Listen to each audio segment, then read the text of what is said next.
Paz de Cristo, mis estimados hermanos, le damos gracias a Dios por la oportunidad y la bendición que nos da de estar un día más delante de su presencia, poder tener la oportunidad de glorificarle y exaltar su nombre juntos.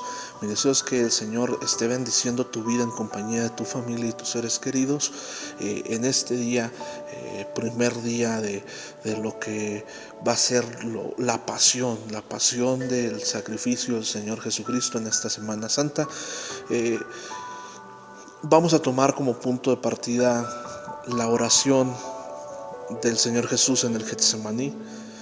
Vamos a tomar ese punto de partida y lo vamos a hacer un recorrido, vamos a retroceder después un poco y lo vamos a hacer un recorrido para llegar nuevamente y concluir con esta parte.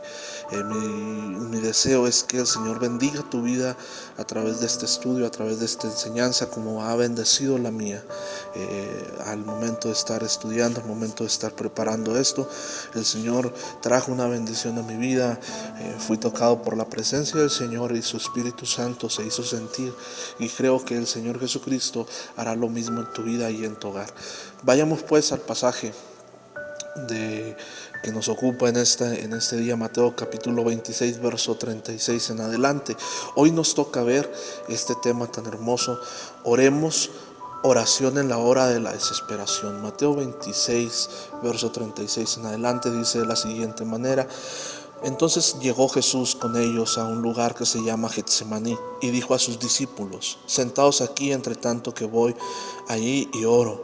Y tomando a Pedro y a los dos hijos de Zebedeo, comenzó a entristecerse y a angustiarse en gran manera. Entonces Jesús le dijo: Mi alma está muy triste hasta la muerte, quedaos aquí y velad conmigo. Yendo un poco adelante, se postró sobre su rostro, orando y diciendo: Padre mío, si es posible, pasa de mí esta copa, pero no sea como yo quiero, sino como tú. Vino luego a sus discípulos y los halló durmiendo, y dijo a Pedro: ¿Así que no habéis podido velar conmigo una hora? Velad y orad para que no entréis en tentación. El espíritu a la verdad está dispuesto, pero la carne es débil. Otra vez lloró por segunda vez diciendo: Padre mío, si no puedes pasar de mí esta copa sin que yo la beba, hágase tu voluntad. Vino otra vez y los halló durmiendo, porque los ojos de ellos estaban cargados de sueño. Y dejándolos, se fue de nuevo y oró por tercera vez diciendo las mismas palabras. Entonces vino a sus discípulos y les dijo: Dormid ya y descansad. He aquí ha llegado la hora, y el Hijo del Hombre es entregado en manos de pecadores. Levantaos, vamos, ved, se acerca el que me entrega. Es un pasaje glorioso, un pasaje que hace una mezcla de sentimientos: tristeza y a la vez tristeza, desesperación y a la vez esperanza y a la vez fortaleza. Una gran enseñanza a través de esta lectura que acabamos de hacer. El sufrimiento de Cristo no comenzó con los latigazos que recibió o con su lenta y agonizante marcha hacia el Calvario. No comenzó ahí, hermano. La Biblia nos dice que el Señor sufrió durante sus oscuras horas en el Getsemaní, el lugar en donde comenzó a entristecerse y a angustiarse, sabiendo que pronto se entregaría al inmenso horror de la cruz. Cristo aceptó el asfixiante peso de todo lo que vendría. Las palabras que dijo a Pedro, a Jacobo y a Juan revelan su agudo dolor: mi alma está muy triste hasta la muerte. Este hecho todavía nos deja paralizados, nos deja estupefactos de lo que sucedió. Cristo, el Dios encarnado, experimentó la desesperación profunda, conoció cada temor humano, cada ansiedad. No hay ninguna tentación o temor que Cristo no haya experimentado, mi querido hermano, mi querido amigo. El Evangelio de Juan resalta que Getsemaní era un huerto. Así lo declara Juan capítulo 18 versículo 1, que era un huerto, y el significado de Getsemaní es prensa de olivo. Entonces el Señor estaba había sido llevado hacia la prensa y se estaba sacando lo mejor de él en ese momento para entregarlo como ofrenda grata delante de la humanidad, para redención de la humanidad. La narración de este evangelio está llena de imágenes de la creación, desde las primeras frases hasta la escena de la resurrección. El escritor de la carta el escritor de Juan, al parecer quiere que conectemos el Getsemaní con otro huerto, donde una serpiente abordó a Adán y a Eva, querido hermano, los abordó, y Juan quiere estar seguro de que nosotros entendamos que aunque ellos sucumbieron a la tentación, el Señor no lo haría. Donde falló el primer hombre y la primera mujer, el Hijo del Hombre triunfaría. Aunque nosotros sucumbamos bajo el peso del temor o de la seducción del pecado, Jesús triunfará siempre, mi querido hermano. Aunque usted y yo fracasemos, aunque usted y yo fallemos, el Señor Jesucristo siempre va a triunfar y siempre será fiel. Pero antes de la victoria, una aparente muerte. Escúcheme bien, antes de la victoria hubo una aparente muerte, una aparente separación y un aparente fracaso. Satanás celebró esto, pero no se dio cuenta lo que estaba por venir. Para los ojos de los hombres de la humanidad alrededor de la cruz era muerte, separación y fracaso. Para el Señor era victoria, era triunfo, era cumplimiento, era culminación de lo que Él había venido a hacer. Antes de la resurrección hubo un largo periodo donde parecía que la esperanza se había disipado. Usted recuerde cómo los discípulos se entristecieron, huyeron, donde uno se preguntaba si el amor había fracasado. Muchos preguntaban, y usted recordará en algún momento algunos de los soldados decían: pues si eres Dios, baja de esa cruz. Si Él salvaba a otros, ¿por qué no se salva a sí mismo? Parecía ante los ojos de los hombres que había un fracaso, pero no era así. Era una gran victoria la que se estaba consumando. En el huerto, mientras se acababan las horas del mal, mientras se acercaban las horas del mal, mientras se acababan las horas del Señor Jesús con sus discípulos, se acercaban también las horas del mal. El corazón de Jesús se derramaba. Nuestro Señor en su sufrimiento hizo lo que su alma sabía hacer. Pon mucha atención en esto, hermano, lo que te voy a decir. En medio del sufrimiento, en medio de las horas terribles, en medio de la desesperación, el alma del Señor Jesús, el alma de Jesús, de nuestro Maestro, esa parte humana, esa parte carnal, esa parte de carne, usted sabe, y quiero hacerle entender que nuestro Señor Jesucristo es eterna, completamente Dios y completamente hombre. En Él están mezcladas las dos naturalezas. Colosenses así lo dice, que en ese cuerpo humano fue depositado toda la plenitud de la deidad. Esa parte hizo lo que sabía hacer en medio de la angustia, en medio de la desesperación, en medio del dolor, en medio de las horas terribles. Dice la Escritura que Él fue y oró. Cristo oró, diciendo: Padre mío, si es posible, pasa de mí esta copa.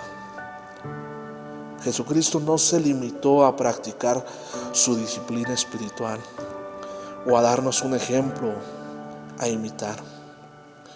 No solamente se limitó a esto, sino que en vez de eso su alma había quedado al desnudo y acudió al único que puede estar con nosotros en tales profundidades. Cristo acudió a ese momento de oración, esa parte, esa enseñanza, hermano, donde el Señor Jesucristo nos muestra que cuando estamos en angustia, cuando estamos en dolor, cuando estamos en desesperación, hay un lugar a donde acudir. Es a la presencia de nuestro Padre Celestial.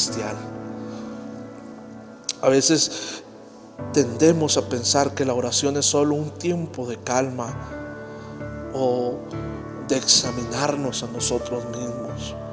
Pero la oración nace a menudo de una simple necesidad. Cuando oramos buscamos dirección y clamamos. Estamos orando y estamos buscando dirección, estamos clamando. La oración sale y surge de una necesidad, y cuando esto sucede comenzamos a gritar. Nuestra alma comienza a desgarrarse delante de la presencia del Señor y a decir: socorro, Señor, ayúdame, Señor Jesús, ayúdame, Padre Celestial. En este momento es ahí donde surge la oración genuina, la forma tan especial de comunicarnos con Dios. Esto, hermanos, la oración del Getsemaní vino casi a cerrar la parte de lo que se vivió el día jueves. Fue un momento antes, fueron momentos antes de que el Señor fuera arrestado. Cuán importante es esto, hermano, darnos cuenta de esto, que en los momentos de dolor, antes de que lleguen los momentos de tristeza, antes de que lleguen los momentos de dolor, de prueba, de algo que va a venir y va a golpear nuestra vida, nosotros tenemos que estar en la presencia del Señor. Nosotros tenemos que estar tomados de la mano del Señor en oración, porque el Señor advierte a nuestra vida, mi querido hermano, mi querido amigo. El Señor nos advierte cuando algo está por suceder en nuestra vida. Nosotros sentimos cuando algo se acerca, nosotros podemos percatarnos cuando algo se acerca, y hay ocasiones también en las cuales no podremos percatarnos, pero es aquí donde usted y yo tenemos que entender que tenemos que estar siempre en oración, siempre en ruego, siempre en súplica, para poder estar preparados a la hora de que llegue ese momento difícil. Y es aquí donde vamos a retroceder un poquito. ¿Por qué te digo que tenemos que estar preparados para cuando llegue ese momento? Vamos a retroceder un poquito y vamos a analizar qué fue lo que sucedió este día. El Señor Jesucristo este día lo inicia comisionando a sus discípulos para preparar la Pascua. Lucas 22:8 menciona que Pedro y Juan fueron comisionados por el Señor Jesús. Y aquí podemos nosotros ver la presteza al servicio. Dios conoce y deposita confianza en esos corazones que tienen esa presteza para estar al servicio. Pero también sabemos que es un amor, que Dios nos va a amar hasta el final. Dios nos va a amar hasta el final. Juan 13 versículo 1 dice que Dios estaba dispuesto a amarnos hasta el final. Pero utiliza una expresión el Señor Jesús: mi hora ha llegado. Esta expresión les estaba haciendo saber a los discípulos, mismo Juan 13 versículo 1, que ya era el momento, en el cual el Señor iba a ser entregado, iba a ir a la cruz. Quizás para muchos de ellos pasaba de largo, pero era algo que el Señor les había venido anunciando desde tiempo atrás. Mateo 26:18 les dice a los discípulos: vayan y díganle a un hombre que van a encontrar en el camino que necesita su casa para la Pascua, porque su hora ha llegado. Sin duda alguna esto demuestra que esas personas eran seguidores del Señor Jesús. Usted recordará que versículos o el día de ayer le decía en la enseñanza, se le explicaba en la enseñanza que el Señor ya sabía que los fariseos lo estaban buscando para matarlo, y por lo tanto no andaba tan abiertamente por las calles. Entonces sus seguidores ya estaban ahí preparados, esperándolo, y la expresión díganle que mi hora ha llegado. Esto era una clara señal para que el hombre, que su maestro estaba ahí. Y el Señor Jesucristo tenía tanta confianza en aquel hombre que Él simple y sencillamente da esta orden: vayan y díganlo. Él ya sabía, ese hombre ya estaba dispuesto. Y Dios conoce esos corazones, los corazones que están dispuestos, y Él va a depositar confianza en esos corazones. Después de esto se da el acto del lavatorio de pies. Juan 13, versículo 1 al 20, describe cómo el Señor va a lavar los pies de los discípulos. Este acto es un acto muy importante.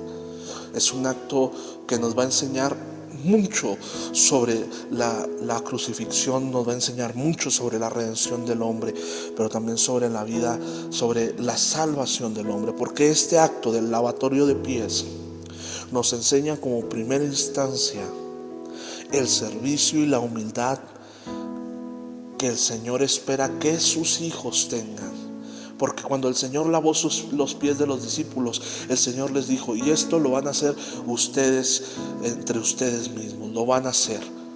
El Señor espera que esto caracterice a sus hijos, a sus discípulos, el servicio y la humildad. Pero no solamente es eso, sino que también es un símbolo del bautismo. Porque el Señor Jesús, cuando le dice a Pedro que tenía que lavarle los pies, el Pedro inmediatamente dice que no. Dice: no, ¿cómo me vas a lavar tú los pies, maestro? El Señor Jesucristo le dice: después vas a entender qué significa esto. Después lo vas a entender. Y el Señor, después de que hace esta indicación, le dice Pedro nuevamente: no Señor, ¿cómo va a ser esto que tú laves mis pies? El Señor Jesucristo le dice: de verdad te digo, Pedro, si no permites que te lave los pies, no entrarás. Si no permites que seas lavado, no entrarás al reino de los cielos. Ya no utiliza la palabra pies, nomás solamente le dice a Pedro: si no permites que sean lavados, si no son lavados, no podrás entrar al reino de los cielos. No podrás entrar al reino de los cielos. Verso 8 de Juan capítulo 13 dice: Pedro le dijo: ¿no me lavarías los pies jamás? Jesús le respondió: si no te lavare, no tendrás parte conmigo. Ya no utiliza la palabra pies, solamente le dice: si no te lavo, no vas a tener lugar conmigo, no vas a tener lugar conmigo. Entonces Pedro le dice: no solo mis pies, sino también las manos y la cabeza. Esto, hermanos, habla sobre la importancia del bautismo, porque el Señor Jesús ya le había dicho a Nicodemo que para poder ver el reino de los cielos era necesario nacer de agua y nacer de espíritu.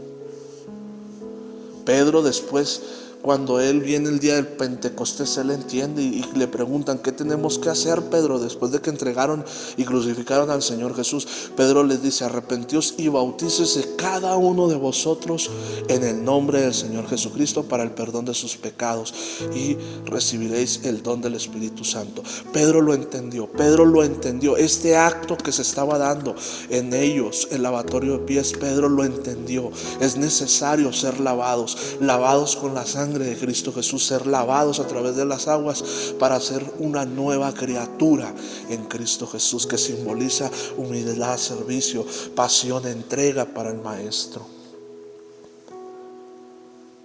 El Señor Jesucristo se despojó de sus vestiduras, de su túnica que él traía, se amarró una toalla, se postró delante de ellos y comenzó a lavarle los pies. Esto solamente lo hacían los esclavos y era un símbolo de humildad y de servicio.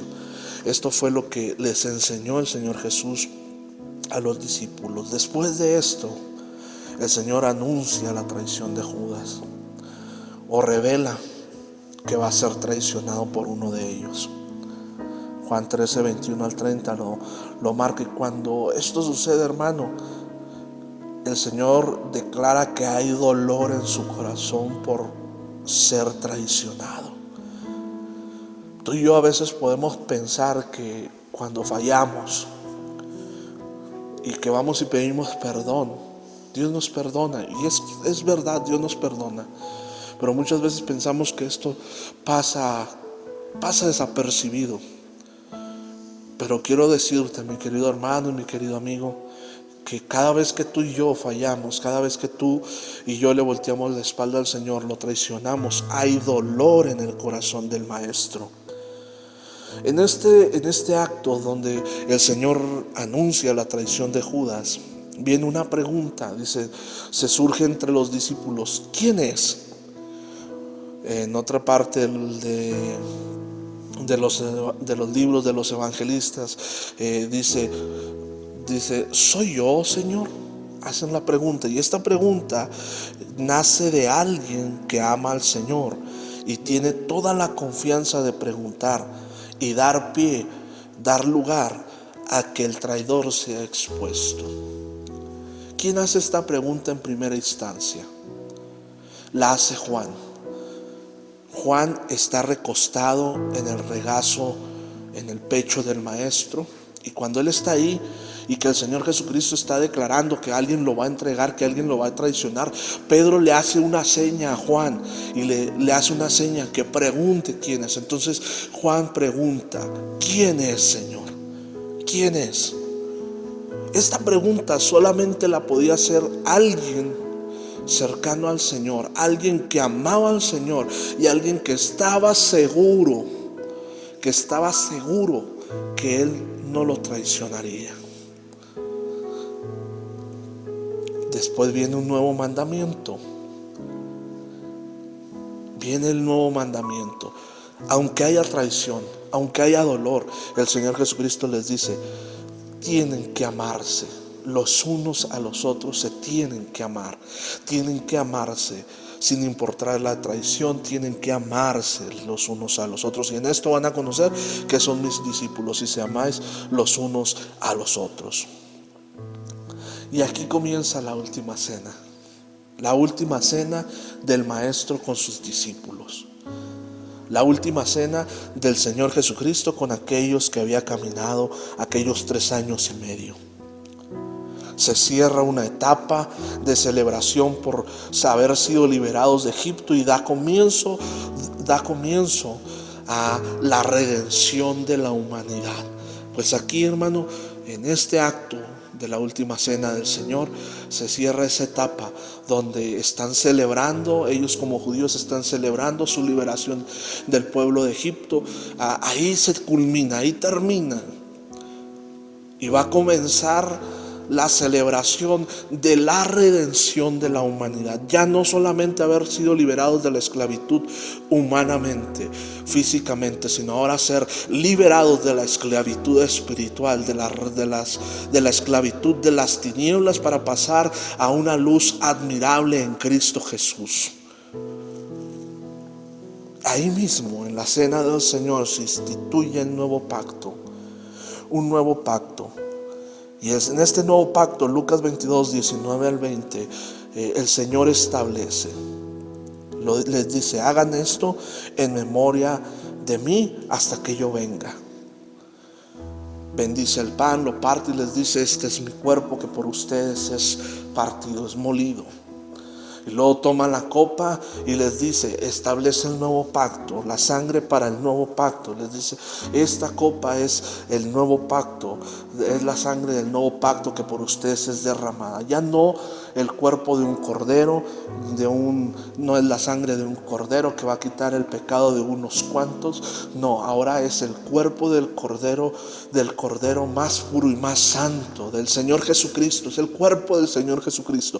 Es la sangre del Señor Jesucristo que no va a quitar solamente el pecado de uno, sino va a quitar el pecado de toda la humanidad. Esa redención está abierta y está para todos aquellos que la quieran tomar. Después de que sucede esto, hermanos, pareciera ser que pues las cosas van a desarrollarse de una manera pacífica, de una manera tranquila, y quizás a lo mejor hasta aprovechando esos últimos momentos con el Maestro. Pero no, surge algo donde el Señor tiene que volver a llamarles la atención a sus discípulos y decirles cómo han de ser las cosas. Viene una discusión por ver quién va a ser el mayor en el reino de los cielos, quién va a ser el mayor de ellos. Y entonces el Señor Jesucristo les dice, ¿quieres ser el mayor? ¿Quieres ocupar un lugar? Entonces tienes que servir. Y esta enseñanza es para nosotros como hijos de Dios. todo aquel que quiera hacer algo tiene que servir. Siempre tenemos que entender esto. Nuestro lenguaje en el reino de los cielos es servicio, servicio, servicio, servicio. Y luego Marcos, son dos de los evangelistas los que declaran esto. Es Marcos y creo que es Lucas también, que antes de salir al Getsemaní ellos cantaron juntos. ¿Qué cantaron? Lo que cantaron fueron los salmos. Estos salmos eran expresiones de gozo y gratitud por la redención del Señor, y son recitados en su totalidad o en alguna o parte de ellos en todas las fiestas que conmemoran al Señor, con excepción de la expiación, ¿verdad? Pero se cantan los salmos. ¿Cuáles salmos? Son del Salmo 113 al Salmo 118. Al inicio de la comida, se cantan los Salmos 113 al Salmo 114, y luego al cierre, al terminar la cena, se cantan los Salmos 115 y al Salmo 118, y se entonan. Y usted recordará que el apóstol Pablo nos hace una recomendación a nosotros como hijos de Dios, que hablemos entre nosotros, o que en nuestros labios estén cánticos, himnos, salmos. ¿Por qué? Porque el apóstol Pablo está tomando como referencia esta acción. Siempre estar adorando al Señor, siempre estar adorando a Dios, siempre estar exaltando al Señor Jesucristo en las buenas y en las malas, aun y cuando esté por venir un momento difícil, un momento complicado. Y luego viene algo muy terrible: la negación de Pedro. El Señor Jesús anuncia la negación de Pedro. Lucas 22, 31 y 32, el Señor anuncia la negación de Pedro. Y esto nos enseña algo, porque Pedro le dijo: no, yo no te voy a dejar, Señor, yo no te voy a dejar. Entonces esto nos enseña primero que no debemos hablar tan anticipadamente, no debemos hablar tan apresuradamente. Pero también nos enseña que Satanás buscará probar, medir la calidad de amor que tenemos para con Dios. Y esto, hermanos, debemos de tenerlo muy presente. Satanás siempre va a buscar la manera de probar, de buscar y saber y exponernos ante los demás qué calidad de amor tenemos para con nuestro Padre Celestial.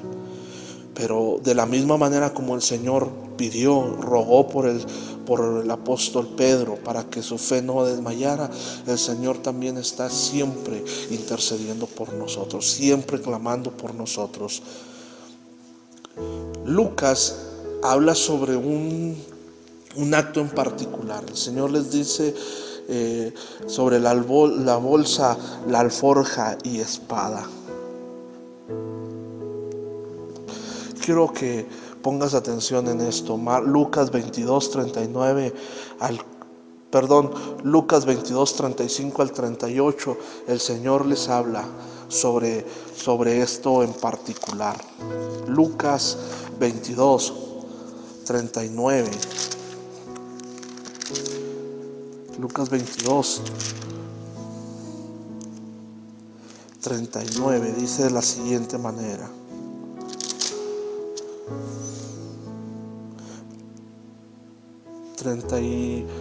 Lucas 22, 35 al 38 dice: y a ellos dijo: cuando os envié sin bolsa, sin alforja y sin calzado, ¿os faltó algo? Ellos dijeron: nada. Y les dijo: pues ahora el que tiene bolsa, tómela, y también la alforja, y el que no tiene espada, venda su capa y compre una, porque os digo que es necesario que se cumpla todavía en mí aquello que está escrito. Y fue contado con los inicuos, porque lo que está escrito de mí tiene cumplimiento. Entonces ellos dijeron: Señor, aquí hay 2 espadas. Y el Señor les dijo: basta. Los paró en seco. Les dijo: no están entendiendo ustedes. No les estaba hablando sobre una espada física con la cual ellos podrían enfrentar las cosas. No, No, porque el Señor Jesucristo les había enseñado siempre que ellos deberían de procurar la paz. El Señor estaba haciendo referencia. Ahora te voy a decir, le dijo, bolsa y alforja. Y cuando les está diciendo bolsa y alforja, les está diciendo prepárense, porque a partir de aquí, a partir de mi entrega, a partir de mi muerte, entonces ustedes van a tener que salir de los suyos, pues a partir de este momento los perseguirán y despreciarán por mi causa. Los van a despreciar por mi causa. Esto también lo enseña Juan capítulo 15, versículo 8 hasta el capítulo 16, versículo 4, en el Evangelio según San Juan. El Señor está haciendo referencia. A partir de este momento van a comenzar a ser perseguidos, a ser despreciados por mi nombre. Y esto a nosotros nos debe hacer entender, hermanos, que a través o por causa del Señor Jesucristo, en muchas ocasiones vamos a ser despreciados, aún por nuestra propia familia, aún por los que están alrededor nuestro. Pero tú y yo tenemos que seguir firmes hacia el frente, caminando, seguir hacia adelante hacia la meta que es el Señor Jesucristo. Y luego el Señor les dijo que una espada, para que compraran una espada. ¿Qué es esto, hermanos? Que compraran una espada. El Señor no estaba haciendo referencia a una espada física, sino que estaba hablando de Él, estaba hablando de su presencia, estaba hablando de su palabra, que tuvieran la palabra firme, presente en sus vidas. Y usted recordará, Efesios capítulo 6, verso 17 nos dice que tomemos la espada del Espíritu, que es su palabra. Y el Señor Jesucristo les dijo a los discípulos que las palabras de Él los habían santificado. Hace una referencia en esta parte de las Escrituras que se compre una espada. Se está haciendo referencia a Deuteronomio 33, 29, que dice de la siguiente manera, hermano: bienaventurado tú, oh Israel, ¿quién como tú, pueblo salvo por Jehová, escudo de tu socorro y espada de tu triunfo? Así que tus enemigos serán humillados y tú hollarás sobre sus alturas. Tú los hollarás sobre sus alturas. Jehová es la espada, el Señor es la espada, nuestro Dios es la espada del triunfo, es nuestra espada del triunfo el Señor. A eso era lo que se estaba refiriendo el Señor cuando les dijo: vendan su capa y compren una espada, vayan a mi presencia, vengan a mí, mis palabras estén en ustedes. Y ahora sí entra el Señor a ese momento de la oración en el Getsemaní. Entra en ese momento de la oración del Getsemaní. Y el Getsemaní, Lucas 22, 39 al 46, nos enseña algunos detalles sobre la oración en tiempos de prueba. En la oración en la hora de la desesperación, nos enseña algunos detalles. Lo primero es que cuando Él va al lugar del Getsemaní, la Escritura nos dice que era el lugar acostumbrado para el Maestro. Él tenía un lugar especial donde orar. Él tenía un lugar reservado donde orar. Mi querido hermano y mi querido amigo, tú y yo tendremos un lugar reservado para orar. Tendremos tanto cuidado en nuestra conversación y nuestra edificación a través de la oración que tenemos un lugar reservado para orar. Pero también nos enseña que en la hora de la angustia hay que estar de rodillas. Lucas 22, 39 al 36 nos enseña que como a un tiro de piedra se alejó el Señor y se puso de rodillas. Pudo haberse quedado de pie, pudo haberse sentado en una roca, en un tronco, pero no lo hizo así. Él se humilló. Y Él se humilla porque la expresión más profunda del pueblo judío en humillación o en oración o en adoración es de rodillas, rostro tocando el suelo, casi el pecho tocando el suelo, hermano. Y el Señor Jesucristo nos enseña esto, que en la hora de la angustia, en el momento de la desesperación, tu posición y mi posición de victoria y de combate y de tener paz es de rodillas ante la presencia del Señor Jesucristo. Aquí tú y yo debemos de saber que en medio de la oración, en tiempos de aflicción, no debemos de orar para que sea hecha nuestra voluntad, sino la voluntad de Dios. Así nos lo enseñó el Señor Jesucristo. Él fue y pidió: si es posible, pasa de mí esta copa. Pero al final hace una aclaración, dice: y si no es posible, entonces que se haga tu voluntad, no sea como yo quiera, sino como tú, Padre Celestial. Y en ese tiempo, hermano, cuando tú y yo dejamos que la voluntad de Dios se cumpla, se va a abrir la oportunidad de que la presencia de Dios, que los ángeles del Señor vengan y ministren, vengan y estén con nosotros, sirvan a nuestra vida. Y en este espacio, hermanos, es la oración en Getsemaní. Juan lo describe de otra manera, la oración del Getsemaní. En el capítulo 17 del Evangelio de Juan, el Señor Jesucristo, Juan describe que el Señor oró por sus discípulos.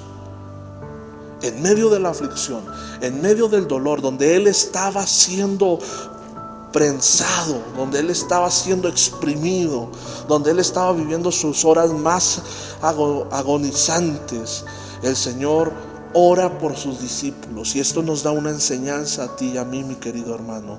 Esa enseñanza es que aún en el dolor, aún en la prueba, aún en los momentos difíciles, tú y yo tenemos que interceder por los nuestros, tenemos que rogar por los nuestros, tenemos que llorar por nuestros hijos espirituales, también como por nuestra familia física. Tenemos que orar por nuestros hijos espirituales.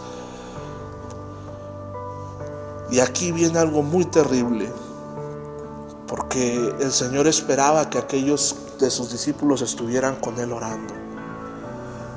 Y el Señor Jesucristo se da cuenta que no pudieron orar junto con Él, que no pudieron acompañarle en oración. Juan, Jacobo y Pedro se quedaron dormidos. Pero recuerda algo: Juan y Pedro habían estado trabajando durante toda la mañana preparando el lugar para la Pascua. Ellos estaban cansados físicamente, pero aún en medio del cansancio, aún en medio de la fatiga física, Dios espera que tú y yo vayamos al lugar de intimidad a buscar su rostro, porque ahí en el lugar de intimidad es donde están las victorias, es donde están los triunfos, es donde hay victoria en el nombre del Señor Jesucristo. Y aquí es donde te decía la importancia de estar orando antes de que vengan los momentos difíciles. Después de que el Señor Jesucristo termina de orar, después de que el Señor le dice: no se haga mi voluntad sino sea la tuya, después de que se humilló en oración de rodillas, después de que oró por sus discípulos, se pone de pie, va con los que están dormidos y les dice: levántense porque ya viene el que me va a entregar. La serenidad que da al ver, la serenidad que da el haber estado antes en oración. El Señor de por sí era alguien manso, era alguien tranquilo. Pero esto enseña que para poder estar preparados y poder tomar las cosas de la mejor manera, antes tenemos que estar orando. El Señor recibe al traidor. Mateo 26, verso 46 dice que los despertó y les dijo: vengan, ya viene el que me va a entregar. Para Dios no hay nada oculto, aunque se haga en las tinieblas. El Señor sabe, el Señor ve los corazones, el Señor descubre. Y aquí en ese momento viene el beso del traidor. El beso del traidor. Lucas 22, 48. Se acerca Judas y le da un beso al Señor Jesucristo. Y el Señor Jesús le dice: con un beso me entregas, Judas. Y esto nos enseña que no todos los que se aproximan a nosotros van con buenas intenciones. No todos los que se aproximan van siendo sinceros. Ojo en esto, mi querido hermano y mi querido amigo. Hay personas que se aproximan a ti. Hay personas que van hacia ti no sinceramente, sino que van con la intención de hacerte daño. Pero aún a ellos los tenemos que amar, aún a ellos tenemos que perdonarlos, aún por ellos tenemos que pedirle a nuestro Padre Celestial misericordia. Y luego, en medio Nos enseña el Señor Jesucristo que en medio de la traición, en medio del dolor, en medio del dolor de sufrir una traición, todavía hay oportunidad para la misericordia. Hay oportunidad para un milagro. Después de que hubo la traición, Lucas 22, verso 51 y Juan 18:10 nos relatan que después de que esto sucedió, Pedro sacó la espada y le cortó la oreja a un soldado que estaba en ese lugar. ¿Qué hace el Señor? El Señor pudiera haberse quedado, el Señor pudiera haberse quedado como si nada, pues lo estaban entregando, lo iban a matar, lo iban a llevar entre los alguaciles. Pero el Señor Jesucristo reprende a Pedro, toma la oreja de aquel hombre llamado Malco, toma la oreja y la pone en su lugar y hace un milagro. La oreja vuelve a su lugar. Hizo misericordia y un milagro con aquellos que le iban a hacer daño. Después de eso, los discípulos salen huyendo. Jesucristo, Juan 18, versos 5 al 8. Esto fue lo que provocó más ira en el caso de los fariseos. En estos versículos, capítulo 18, versos 5 al 8, el Señor hace algo que va a cerrar, va a culminar este día. El Señor hace una declaración, se declara el mismo Dios, porque el Señor les dice: yo soy, ¿a quién buscan? Yo soy. Esta expresión yo soy no se utilizaba en nadie, no se utilizaba para referirse a alguna persona, a algún ser humano, no se refería para referirse a alguien más. Esta expresión yo soy era exclusiva, era única para Dios. Fue la declaración que se le hizo a Moisés en el Éxodo capítulo 13, verso 13 al 15, cuando Moisés le pregunta a Dios: ¿y quién les voy a decir que me envía? Y el Señor le contesta: diles, yo soy, me envía. Y el Señor Jesucristo hace esta declaración en ese momento: yo soy. Y cuando esto lo hace el Señor Jesucristo, dice en las Sagradas Escrituras en Juan, que los soldados salieron expulsados, fueron derribados por el poder que surgió, porque fue una declaración de divinidad. Les estaba diciendo: yo soy, les estaba diciendo: delante de ustedes está el Creador, el Dios eterno, el Dios todopoderoso. Y esto provocó en ellos que fueran expulsados, lanzados a tierra. El Señor Jesucristo hace algo maravilloso para el pueblo del Señor.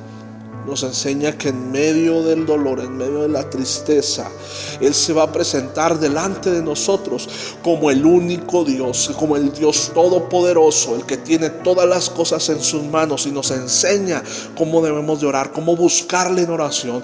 Mi querido hermano, quizás tú estés pasando por momentos complicados, momentos difíciles. Querido amigo, quizás estés pasando por momentos difíciles. El Señor nos ha enseñado que Él está en medio de nosotros como poderoso gigante, que Él se declara como Dios en medio de los problemas, en medio de las batallas, en medio de las horas angustiantes. Pero espera que tú y yo vayamos en oración a su presencia, aún en medio del dolor, aún en medio de la aflicción. Él nos está esperando con los brazos abiertos.